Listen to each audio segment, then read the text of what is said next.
வணக்கமுங்க. இன்றைக்கி 47வது நாள். காலைல 4 மணிக்கு எந்திரிச்சு இது ரேட்டுக்கு டிக் பண்ணிவிட்டு ஃப்ரெஷ் ஆகிட்டு நடந்து ஜிம்முக்கு போயிட்டு சாவி எடுத்து ஜிம் ஓப்பன் பண்ணிட்டு உள்ளே போய்ட்டு லைட்லாம் போட்டோம். லைட் போட்டு சைக்கிளிங் ஒரு 20 நிமிஷம் பண்ணோம். சைக்கிளிங் முடிச்சுட்டு ஸ்கிப்பிங் 100 கவுண்டாக 3 செட்டு பண்ணோம்.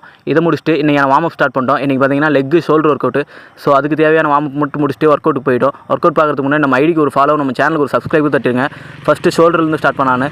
ஷோல்டரில் பார்த்தீங்கன்னா மிலிட்ரி ப்ரெஸ் போட்டோம். இதை பேக்கில் 3 செட்டு, ஃப்ரண்ட்டில் 3 செட்டு போட்டோம். இதை முடிச்சுட்டு அடுத்தது பார்த்தீங்கன்னா டம்பிள் லேட்டர் ரைசர், இதை வெயிட் மாற்றி ஒரு 3 செட்டு போட்டோம். இதை முடிச்சுட்டு கேபிள் ஃப்ரண்ட் ரைஸ், இதை ஒரு 3 செட்டு போட்டோம். இதை முடிச்சுட்டு ஷோல்டர் கம்ப்ளீட் பண்ணிட்டோம். அடுத்து லெக்கில் ஃபஸ்ட்டு பார்த்தீங்கன்னா பவர் ஸ்குவாட் போட்டோம். இதை 3 செட்டு முடிச்சுட்டு அடுத்து பார்த்தீங்கன்னா லெக் ப்ரெஸ் ஒரு 3 செட்டு போட்டோம் வெயிட் மாற்றி. இதை முடிச்சுட்டு அடுத்து பார்த்தீங்கன்னா லெக் எக்ஸ்டென்ஷன் போட்டோம். இதை 3 செட்டு முடிச்சுட்டு அடுத்து பார்த்தீங்கன்னா தம்பிள் எடுத்து ரோமானியன் டெட் லிஃப்ட், இதை ஒரு 3 செட்டு போட்டு லெக்கையும் கம்ப்ளீட் பண்ணியாச்சு. அடுத்து பார்த்தீங்கன்னா ஆப்ஸில் ஒரு 4 கிளாஸ் போட்டோம். இது 4லேயுமே பார்த்தீங்கன்னா 3 செட்டு போட்டு இன்றைக்கி டேவை ஃபினிஷ் பண்ணிட்டு அப்படியே நம்மளும் வீட்டுக்கு கிளம்பியாச்சு.